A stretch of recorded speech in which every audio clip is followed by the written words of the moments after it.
3.18 예배 제목은 Once Again Happy Easter라는 제목입니다. 우리 앞뒤 좌우로 인사해 볼까요? Once Again Happy Easter, Happy Easter라고 Once Again Happy Easter. 예, 메리 크리스마스와 더불어 해피 이스터, 서양에서 인사하는 건데 제일 중요한, 우리가 그냥 가볍게 나누는 인사 같지만 가장 힘 있는 그런 인사가 아닌가 생각해 봅니다. 오늘은 지난주에 있었던 그 부활절 우리 연합집회 Song of Resurrection을 한번 복귀하면서 또 다시 한번 그 부활의 의미에 대해서 되새겨보고 우리의 모습과 앞으로의 우리의 길에 대해서 한번 좀 생각해보는 시간을 잠시 가지려 합니다. 지난주일 Song of Resurrection 부활절 연합집회가 있었습니다. 2017년부터 시작하여 코로나19 사태가 있었던 2020년과 21년을 제외하고 매년 부활절마다 부활의 의미를 되새기며 우리가 부활의 노래를 불러왔습니다. 어느덧 제 8회를 맞이했더라고요. 8회를 맞이한 올해 집회는 이 땅에 복음의 씨앗이 되어주신 선교사님들이 안치된 양화진이 바로 내다보이는 장소에서의 시간이었기에 더욱 뜻깊었던 것 같습니다. 면목부지, 생면부지라는 말이 있죠. 한 번도 만난 적도 아무런 서로 관계도 없는 이역만리 낯설고 먼 이곳에 우리에게 찾아와 의사가 되어주시고 선생님이 되어주시고 변호사가 되어주시고 또 친구가 되어주시고 또 생명진리의 전도자가 되어주신 초기 그 외국인 선교사님들, 치유하시고 가르치시고 또 천국 복음을 전하셨던 그 예수님을 닮은 그분들로 인해 이 나라는 일본과 다른 근대화의 통로가 열리게 되었고 의료, 교육, 인권, 구제, 또 문화 등 그들의 사회적 공로의 의의를 다는 사람은 아마 아무도 없을 것입니다. 140년 전 그들의 헌신과 열정, 눈물과 희생은 바로 이 나라를 향한 하나님의 긍휼과 돌보심 때문이었습니다. 이 놀라운 은혜의 기념비와 같은 양화진에 우리가 모여 함께 지난 시간 예배하였는데 혹시 여러분은 올해 부활절을 통해 어떠한 감화와 감동이 있으셨나요? 저는 개인적으로 2026년 새해부터 이번 부활절까지 계속해서 하나님의 말씀과 특별한 감동이 있었습니다. 개인적으로 하트에 온 지 정확히 10년이 또 차는 시점이었고 교회가 새로운 장소 이전을 했고 더불어 계속해서 강단에서 새 시즌의 말씀들이 선포되었고 이미 주신 그 비전에 대한 더 선명한 믿음의 확신 또 예언 또 성령의 자연스러운 견인하심을 경험하며 이번 4월 5일 부활절은 뭔가 새로운 분기점이 되겠구나. 마치 저 옛날 4월 똑같은 4월 5일 부활절 아침에 이 땅에 불어온 그 새 시대의 봄바람처럼 새로운 변화와 시작이 있을 것 같다는 묘한 기대감으로 가득했습니다. 지난주 부활절 아침에 아침부터 참 피곤하더라고요. 분주하고 할 일도 많고 그렇지만 왠지 모를 평안함이 있었습니다. 집회를 준비하는 동안에도 내내 주님의 일하심을 경험할 수 있었고 과연 우리를 통해 하나님께서 어떤 일을 행하실까에 대해 계속해서 집중했습니다. 깔려진 그 의자 개수만큼 딱 맞게 모여 앉아 한마음으로 예배하는 예배자들과 또 겹치는 곡 하나 없이 각자 고유의 그 칼라로 열정을 다해 예배하는 예배팀들 모두가 오직 우리 주님께 영광 돌리며 예배했고 첫 곡부터 키를 잘못 잡은 저의 실수마저 주님은 예배 재료로 사용하셨습니다. 뒤에서 엔지니어를 볼 때는 잘 몰랐는데 생각해 보면 무대에 오르자마자 단지 피곤함과 분주함만으로 설명되지 않는 좀 압박이 있었어요. 만약 처음 실수하는 그런 일이 없었다면 분명 연습한 대로 그대로 예배가 진행됐을 것입니다. 하나됨이라는 선곡의 어떤 취지를 나누는 일도 또 자기 고백적 멘트를 하는 일도 또 즉흥적 기도 인도도 하지 않았을 것 같습니다. 마치 실수로 깨뜨려버린 웨이터가 물 나르다가 깨뜨려버린 그 물잔. 성령님은 이것을 수습하는 대신에 그 깨어짐 있는 그대로 올려드리며 나를 더 내려놓고 당신의 인도하심에 집중하게 하셨습니다. 그렇게 한 곡 한 곡 부르다 문득 우리가 지금 영적 그 전장에 서 있구나 라는 생각과 더불어 우리의 예배가 중요한 무언가를 지금 건드리고 있구나 라는 생각이 들었습니다.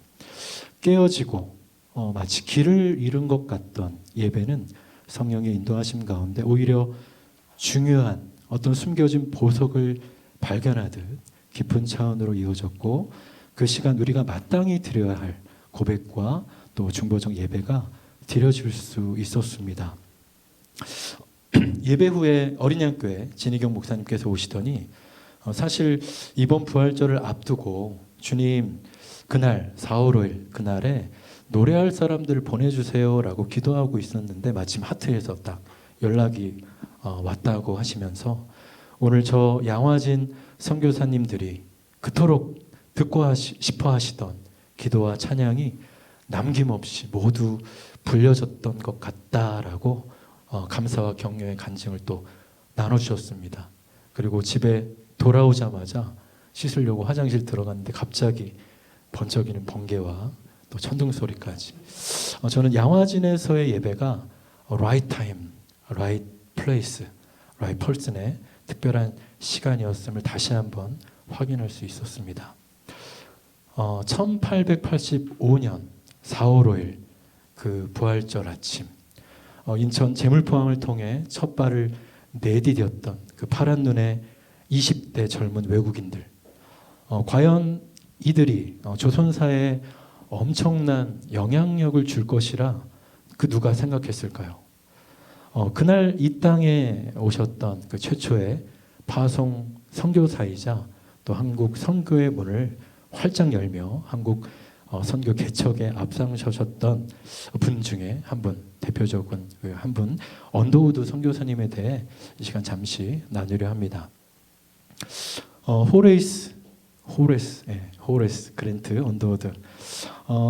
그는 1859년 7월 19일 영국 런던에서, 우리가 이번에 여름에 또 런던을 갈 텐데, 런던에서 6남매 중 넷째로 태어나 금연 성실하고 신실한 부모님의 교육과 신앙의 유선을 받으며 성장했습니다. 그가 6살 되던 해 동업자의 배반으로 파산한 아버지는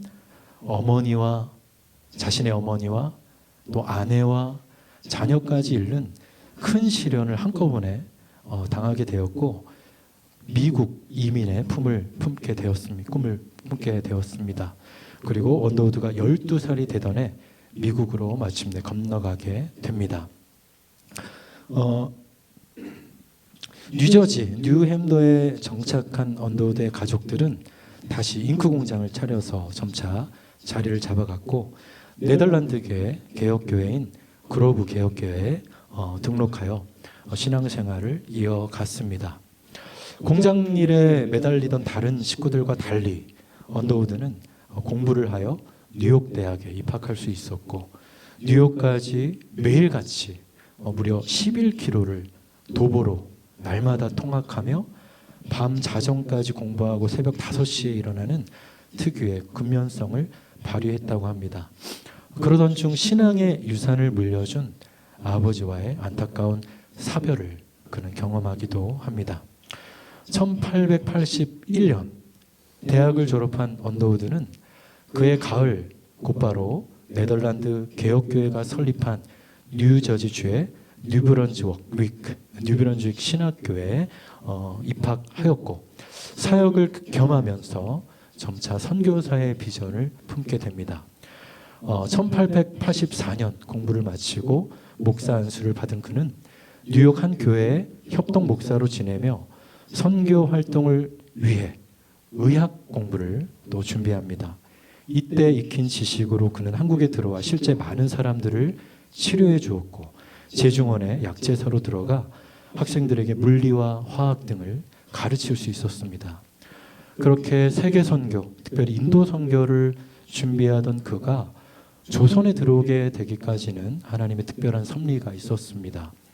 당시 아무도 조선 선교에 헌신하지 않는 상황을 보며 안타까워만 하던 중에 왜 너 자신이 가려고 하진 않느냐, 왜 너가 가려고 하지 않느냐는 이상한 마음의 음성을 들은 그는 이후 계속해서 그 길이 막히는 것을 보고 아닌가 보다 하는 마음에 갑자기 들어온 어떤 좋은 조건의 교회 청빙을 받아 수락 편지를 우체통에 막 넣으려는 순간 또다시 한국에 갈 사람이 하나도 없다니, 한국의 미래는 어떻게 될까라는 두 번의 이상한 신비한 그 마음의 음성을 듣고 마침내 한국행을 결심하게 됩니다.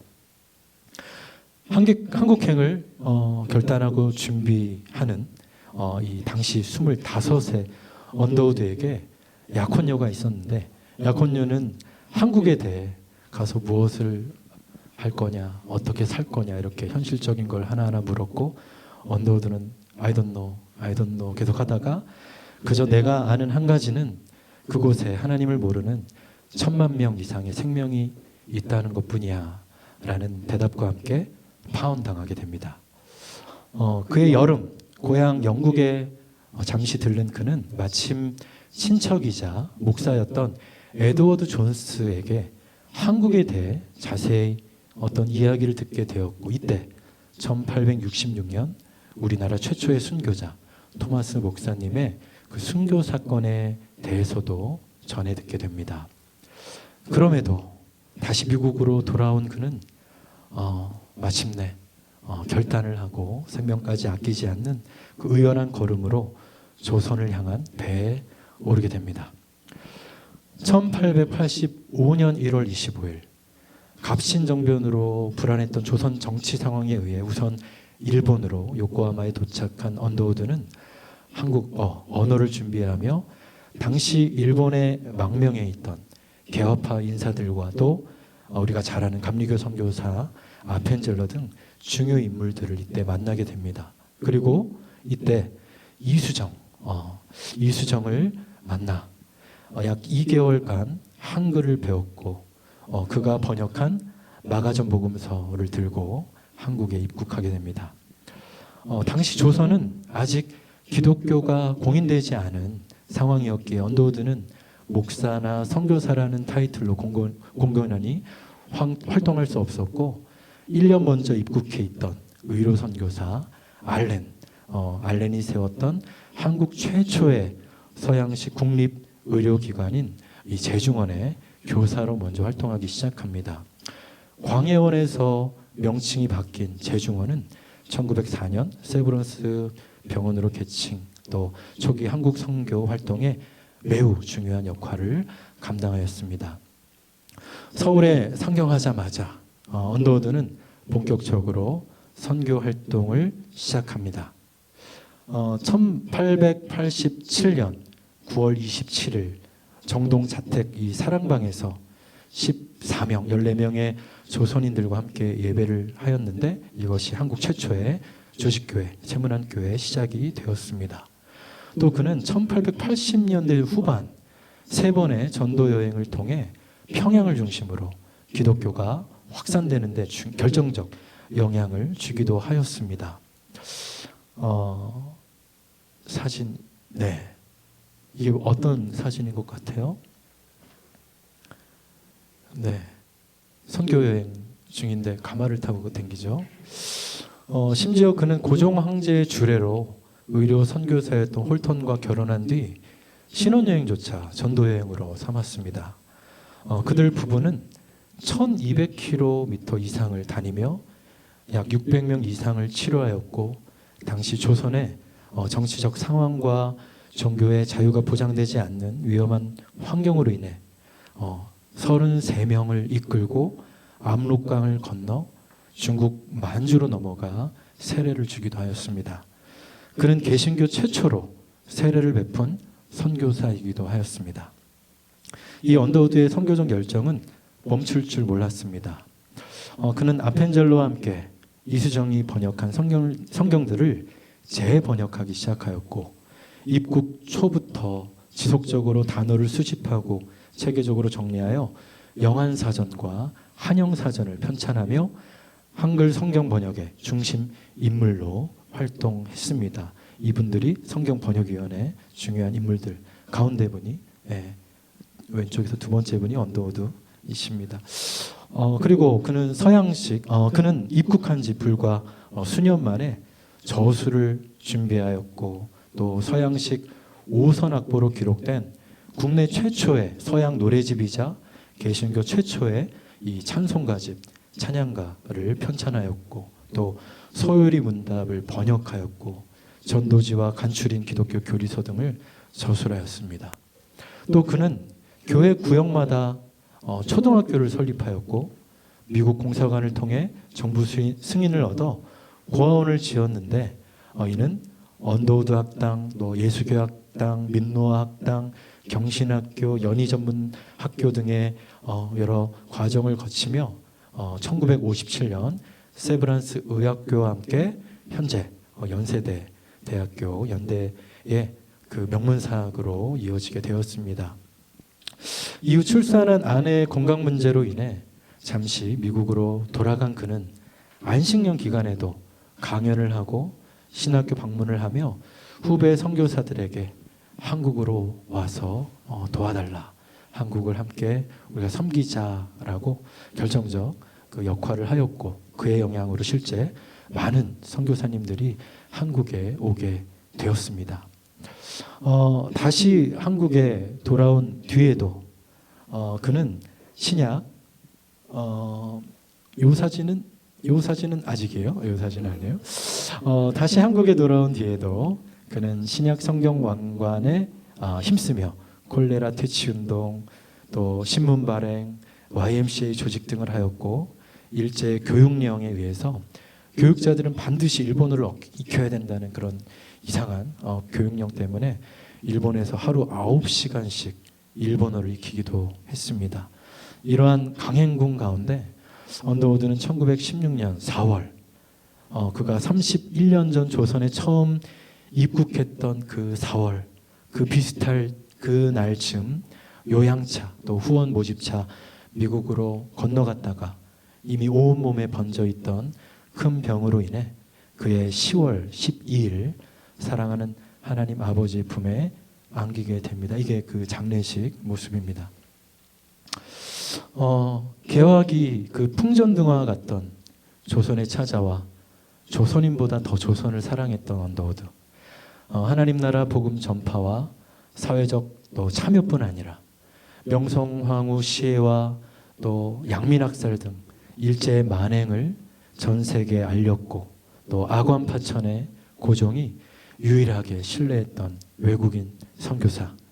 고종은 그에게 갖은 환란을 막아내는 힘의 근원이라는 뜻의 한글명 원두우, 갖은 환란을 막아내는 힘의 근원이라는 뜻의 이름을 친히 하사하기도 하였습니다. 왕으로부터 민초까지 실로 온 조선인들에게 도움을 줄 뿐 아니라 그의 도움의 근원이 누구신지 삶으로 보였던 언더우드. 놀라운 것은 그의 사후 후손들이 무려 120년 동안 계속해서 이 한국을 위해 헌신해 주었다는 것입니다. 구한말과 일제강점기 그리고 6.25 사변까지 한반도의 큰 위기 상황마다 큰 역할을 하였던 이 언더우드 가문은 질곡의 한국 현대사 속에 땀과 눈물과 피 그 모두를 쏟아부은 후 2004년 한국에서 언더우드 가족이 해야 할 일을 다 했습니다라는 말과 함께 집과 재산과 역사적 자료 모두를 한국에 남겨주고 떠났습니다. 장장 4대에 걸쳐 기독교 정신으로 한국 사랑을 실천해온 이 언더우드와 그의 후손들 그리고 그들이 마지막 이 땅을 떠나며 남긴 염원은 바로 이 민족의 하나됨, 통일이었습니다. 사실 이번에 설교 준비를 하면서 처음엔 언더우드 선교사님에 대해 나눌 생각이 전혀 없었습니다. 우리 찬양팀과 한 2-3달 정도 함께 공부하고 있는 이 빌립보서 이제 다음 주에 드디어 끝나는데 이 빌립보서를 좀 나누려고 했고, 마침 이 빌립보서 안에 담긴 바울의 그 부활 그 신앙에 대해 좀 나누려고 했었습니다. 그런데 어느 정도 제가 알고 있다고 또 익숙하다고 생각하던 언더우드 선교사님의 삶이 이번에 이 4월 5일을 지나며 왠지 다르게 다가왔습니다. 어떻게 한 사람의 인생이 이토록 하나님 나라를 위한 엄청난 일들을 풀어낼 수 있었을까? 어떻게 그는 온 삶을 다해 한 나라의 운명, 그것도 낯선 외국의 그 운명을 바꾸고 왕으로부터 백성의 마음을 감화시키고 또 새 미래의 길을 개척할 수 있었을까? 이 언더우드 선교사님의 모습을 묵상하면서 이 빌립보서의 바울의 모습을 함께 묵상하게 되었습니다. 로마 압송을 포함한 제3차 또 제4차 그 전도 여행까지 거의 지구 반바퀴에 달하는 약 2만 킬로 이상을 누비며 이방 선교의 길을 개척하고 또 교회들을 세우고 신약의 약 절반을 차지하게 되는 서신서들을 쓰고 당대 패권국인 로마의 지도자들로부터 백성에게까지 예수 복음을 전했던 바울. 자신이 가진 모든 것을 전제와 같이 남김없이 쏟아부으며 그가 그토록 기쁨으로 헌신할 수 있었던 비밀. 제가 이번에 빌립보서를 읽으며 발견한 것은 놀랍게도 그의 부활 신앙에 있었습니다. 오늘 본문 빌립보서 3장 10절부터 14절을 함께 읽겠습니다. 네, 함께 읽을까요? 시작. 내가 그리스도와 그 부활의 권능과 그 고난에 참여함을 알고자 하여 그의 죽으심을 본받아 어떻게 해서든지 죽은 자 가운데서 부활에 이르려 하노니 내가 이미 얻었다함도 아니요 온전히 이루었다함도 아니라 오직 그리스도 예수께 잡힌 바된 그것을 잡으려고 달려가노라. 형제들아, 나는 아직 내가 잡은 줄로 여기지 아니하고 오직 한 일, 즉 뒤에 있는 것은 잊어버리고 앞에 있는 것을 잡으려고 표대를 향하여 그리스도 예수 안에서 하나님이 위에서 부르신 부름의 상을 위하여 달려가노라. 예, 이 3장 마지막에는 우리가 예수님의 모습처럼 변할 것이다. 이 부활체의 또 말씀으로 마무리가 되는데요. 바울이 그토록 이 열정을 다해서 헌신하며 달려갈 수 있었던 이유. 바울은 빌립보서에 계속해서 그 영적 군인으로서의 정체성, 그리고 싸우는 또 달리는 경주자로서의 정체성으로 계속해서 자신을 이야기하고 교회에 대해서 이야기합니다. 그러한 정체성으로 한순간도 이 표대에 눈을 떼지 않고 달려갈 수 있었던 동력, 과거 자신의 특권과 혈통과 권리 그 모두를 해로 여기고 또 배설물로 여길 정도의 더 고귀한 가치, 최고의 가치, 바울에게 있어 그것은 바로 죽음까지 집어삼킨 그리스도의 부활의 권능, 그 권능을 아는 지식, 그것이었습니다. 바울이 자주 표현하는 그리스도 안에서라는 말이 있죠. 그리스도 안에서, 이 말은 우리의 존재가 그리스도라는 존재 안에 삼켜진 존재가 되었다는 것입니다. 그리스도 안에 있음은 곧 예수의 그 부활 생명이 나의 생명이 되고 그 부활의 권능이 곧 나의 권능이 되는 것입니다. 그리스도께서 권능으로 죽음을 부활로 끌고 가셨듯이 그를 믿는 자는 부활로 이끌려 갈 뿐 아니라 바로 그 역시 죽음을 끌어안고 부활에 참여하는 자가 되는 것입니다. 부활의 소망으로 영원 구원이 새로운 표대가 된 이들, 부활의 소식을 안고 부활 생명, 부활 소망, 부활 영광으로 이 땅에 오신 그 선교사님들의 헌신으로 인해 한반도는 그 언더우드 나무 아래, 숲 아래, 그렇죠? 아름다운 복음의 숲을 이루게 되었습니다. 오늘 목사님도 아낌없이 주는 나무 이야기하셨죠, 그렇죠? 여기까지 설교를 준비하고 있었는데 갑자기 한 통의 전화가 들려왔습니다. 그것은 장모님의 폐암 소식이었습니다. 장모님께서는 불행 중 다행히 그 작은 종양이 빨리 발견되어서 감사하다며 하나님께서 더 좋은 것 주시려고 하는 것이다. 더 선한 일을 하시려고 하는 것이다 하고 오히려 저희를 위로해 주셨습니다. 초절 출신이거든요. 하지만 기존에 교회 상처받고 교회를 안 나가기 시작한 이 가족들을 살리기 위해서 뒤늦게 검정고시를 보시고 또 신학 공부를 하시고 또 안수까지 받으신 우리 장모님. 제가 지금 타고 있는 게 장모님이 주신 차인데 받았을 때 사신 지 새로 구입한 지 4년밖에 안 됐는데 20만 킬로였더라고요.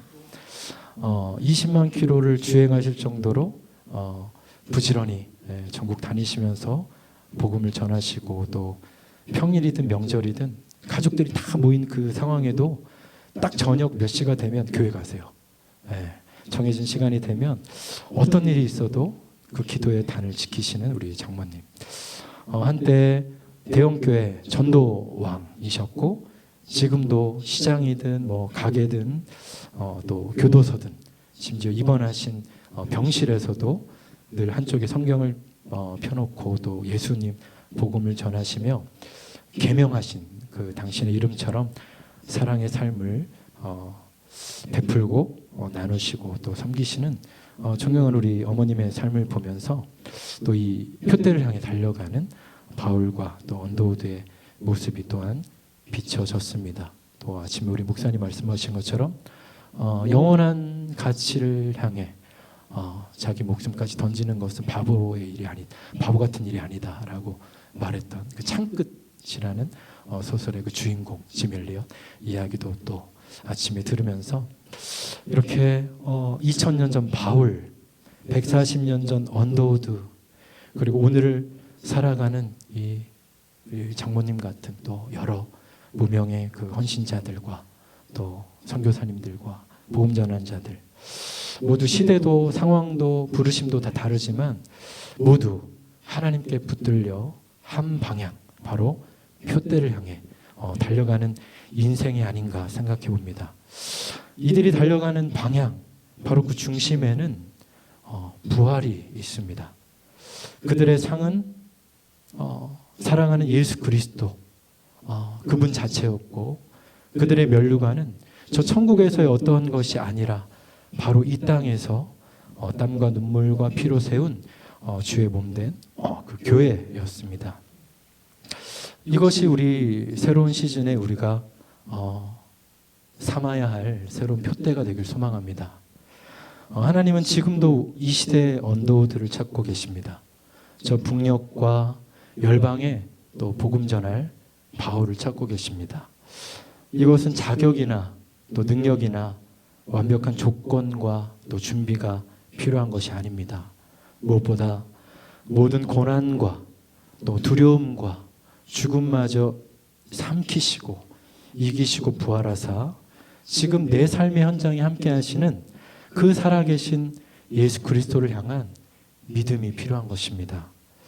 자기 중심적 경험주의와 회의주의로 예수님이 부활하신 그날 그 부활의 기쁨에 동참하지 못하고 한 주 동안, 여드레 동안 부활의 기쁨에 동참하지 못했던 도마를 좀 생각해 봅니다. 이 시대 그 도마들을 향해 다시 한번 기원합니다. Once again, happy Easter. 불신에서 믿음으로, 죽음에서 생명으로, 또 육체에서 성령으로, 영광에서 영광으로 이르는 저와 여러분 또 이 땅의 교회들 되기를 소망합니다. 이 시간 잠시 우리 기도했으면 좋겠습니다. 지난주 부활절 아침에 우리 안에 그 부활의 소망과 기쁨으로 달려나온 마리아 같은 사람들, 또 한편으로는 경험주의, 또 회의주의, 내 중심적인 어떤 생각으로 그 부활에 아직 동참하지 못한 그 언저리 어딘가에 있는 또 도마 같은 사람들이 조금 묵상이 됐어요. 또 오늘도 부활하신 그 예수님 찾아오지 않으셨다면 갈릴리에서 계속 자기 생계를 이어갔을 것 같은 베드로와 그의 제자들을 생각하며 하나님, 이 시대에 아직까지 그 부활의 영광과 기쁨과 소망에 들어오지 못하고 그것을 표대로 삼지 못해서 아직 달려가지 못하는, 아직 자기의 어떤 것에 집중되어 있고 또 자격 없는, 또 두려움에, 또 죽음에 눌려있는, 환경에 눌려있는 그러한 도마와 같은, 베드로와 같은 제자들과 같은 모습들이 있다면 주님, 개안을 허락하여 주십시오. 주님을 보게 하여 주십시오. 영적인 차원의 개안들이 일어나 그 부활의 주님을 마침내 만나고 믿음으로 도마에게 말씀하신 것처럼 믿지 않는 자에게 더 복이 있다 하신 것처럼 그 은혜가, 그 믿음의 은혜가 있게 하여 주십시오. 먼저 우리 함께 기도하겠습니다.